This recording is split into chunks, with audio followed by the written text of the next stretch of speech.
అందరికీ నమస్కారం. ఈరోజు మనం బ్లడ్ ప్రెషర్ అంటే రక్తపోటు గురించి వివరంగా మాట్లాడుకుందాం. మనలో చాలామందికి తెలిసిన మాటే ఇది. కాని మన ఆరోగ్యం విషయంలో ఇది ఎంత కీలకమో, దీన్ని ఎలా మన అదుపులో ఉంచుకోవాలో అన్నీ సింపుల్గా తెలుసుకుందాం రండి.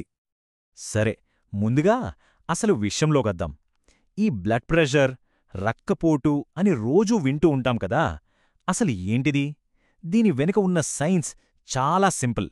రండి, అదేంటో చూద్దాం. చాలా సింపుల్గా చెప్పాలంటే మన గుండె ఒక నీళ్ల పంపు లాంటిది అనుకోండి. ఆ పంపు ఒంట్లోని అన్ని భాగాలకి రక్తాన్ని పంపించాలి కదా. అలా పంపించేటప్పుడు ఆ రక్తం మన ధమనులు అంటే రక్తనాళాల గోడల మీద ఒక ఒత్తిడిని క్రియేట్ చేస్తుంది. ఆ ఒత్తిడినే మనం బ్లడ్ ప్రెషర్ లేదా రక్తపోటు అంటాం. ఈ ప్రెషర్ వల్లే మన శరీరమంతా రక్తం సరిగ్గా సర్క్యులేట్ అవుతుందన్నమాట. ఎప్పుడైనా బీపీ చెక్ చేయించుకున్నప్పుడు మనకు 2 నంబర్లు చెప్తారు కదా, ఒకటి పైన ఇంకోటి కింద. ఆ పైన నంబర్ని సిస్టోలిక్ అంటారన్నమాట. అంటే గుండె ముడుచుకొని రక్తాన్ని బలంగా బయటకు పంప్ చేసినప్పుడు ఉండే ప్రెషర్ అది. మరి ఆ కింద నంబర్, దాన్ని డయాస్టోలిక్ అంటారు. అంటే 2 దడల మధ్య గుండె కాస్త రెస్ట్ తీసుకుంటుంది కదా, ఆ టైంలో ఉండే ప్రెషర్ అన్నమాట. అయితే ఈ నంబర్లకి మన ఆరోగ్యానికి సంబంధం ఏంటి? ఏ నంబర్లు మనకు ప్రమాదాన్ని సూచిస్తాయి? ఇది చాలా చాలా కీలకమైన విషయం. కాస్త జాగ్రత్తగా విందాం. ఇదిగో ఈ నంబర్ 120/80. దీన్ని బాగా గుర్తుపెట్టుకోవాలి. సాధారణంగా ఒక ఆరోగ్యకరమైన వ్యక్తికి ఉండాల్సిన బ్లడ్ ప్రెషర్ ఇదే. మన బీపీ ఈ నెంబర్కి అటూ ఇటుగా ఉందంటే మనం ఆరోగ్యంగా ఉన్నట్టే లెక్క. ఒకవేళ ఈ బీపీ నార్మల్ కన్నా చాలా ఎక్కువగా ఉందనుకోండి, దాన్ని మెడికల్ పరిభాషలో హైపర్ టెన్షన్ అంటారు. అదే మరీ తక్కువగా ఉంటే దాన్ని హైపోటెన్షన్ అంటారు.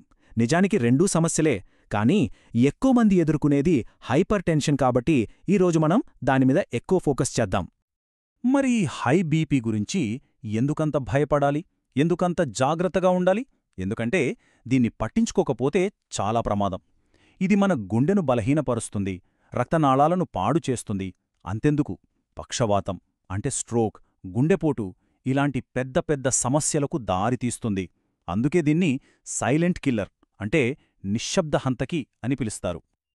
ఇక లో బీపీ అంటే హైపోటెన్షన్ విషయానికి వస్తే దాని లక్షణాలు కూడా ఉంటాయి.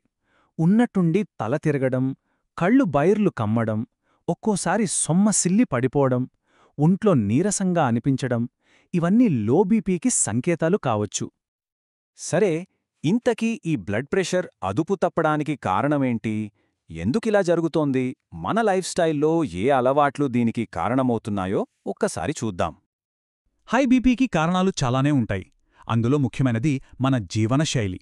విపరీతమైన టెన్షన్ అంటే స్ట్రెస్, ఆహారంలో ఉప్పు ఎక్కువగా తీసుకోవటం, స్థూలకాయం, స్మోకింగ్, ఆల్కహాల్, అసలు వ్యాయామం చేయకపోవటం ఇవన్నీ ప్రధాన కారణాలు. కొన్నిసార్లు వారసత్వంగా అంటే జెనెటిక్స్ వల్ల కూడా రావచ్చు. మరి డాక్టర్ని ఎప్పుడు కలవాలి?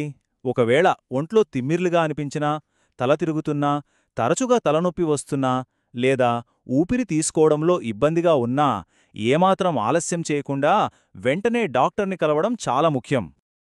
ఓకే, సమస్య ఏంటో, కారణాలేంటో చూశాం. ఇప్పుడు అసలైన విషయానికొద్దాం. పరిష్కారం ఏంటి? ఈ బీపీని ఎలా కంట్రోల్లో పెట్టుకోవాలి? మన ఆరోగ్యాన్ని ఎలా కాపాడుకోవాలి? ఇప్పుడు చర్చిద్దాం. ఇక్కడో మంచి విషయమేంటంటే మన జీవన శైలిలో కొన్ని సింపుల్ మార్పులు చేసుకుంటే చాలు బీపీని చాలా వరకు కంట్రోల్ చేయొచ్చు. ఆరోగ్యకరమైన ఆహారం తినడం, ముఖ్యంగా ఉప్పు తగ్గించడం, ప్రతిరోజూ కాసేపు వ్యాయామం చేయడం, టెన్షన్స్ని తగ్గించుకోవడం, స్మోకింగ్ లాంటి అలవాట్లకు దూరంగా ఉండడం, వీటితోనే అద్భుతమైన మార్పు కనిపిస్తుంది. జీవనశైలి మార్పులు ఒకెత్తైతే కొన్నిసార్లు మందులు కూడా అవసరం పడతాయి. అయితే ఇక్కడ గుర్తుంచుకోవాల్సిన అతి ముఖ్యమైన విషయం ఏంటంటే, మందుల్ని కేవలం డాక్టర్ సలహా, వాళ్లు రాసిచ్చిన ప్రిస్క్రిప్షన్తో మాత్రమే వాడాలి. సొంత వైద్యం అస్సలు చేయకూడదు. సరే, చివరగా మన ఆరోగ్యాన్ని కాపాడుకోవడానికి అవసరమైన కొన్ని ముఖ్యమైన సూచనల్ని ఒక్కసారి గుర్తు చేసుకుందాం. ఇవి మనందరి ఆరోగ్యానికి ఒక రకంగా పునాది లాంటివి. ఇది మన యాక్షన్ ప్లాన్. 1. బీపీని రెగ్యులర్గా చెక్ చేయించుకోవాలి. 2. హెల్తీ లైఫ్ స్టైల్ని ఫాలో అవ్వాలి. 3. అవసరమైతే ఏమాత్రం నిర్లక్ష్యం చేయకుండా సరైన టైంలో ట్రీట్మెంట్ తీసుకోవాలి. ఈ 3 సూత్రాలు మన గుండెను పదిలంగా చూసుకుంటాయి. చూశారు కదా, అంతిమంగా మన ఆరోగ్యం మన చేతుల్లోనే ఉంది. మరి దాన్ని కాపాడుకోడానికి ఆ మొదటి అడుగు వేయడానికి సిద్ధంగా ఉన్నారా? ఈరోజే ఆ అడుగు వేద్దామా? ఒక్కసారి మనసు పెట్టి ఆలోచిద్దాం.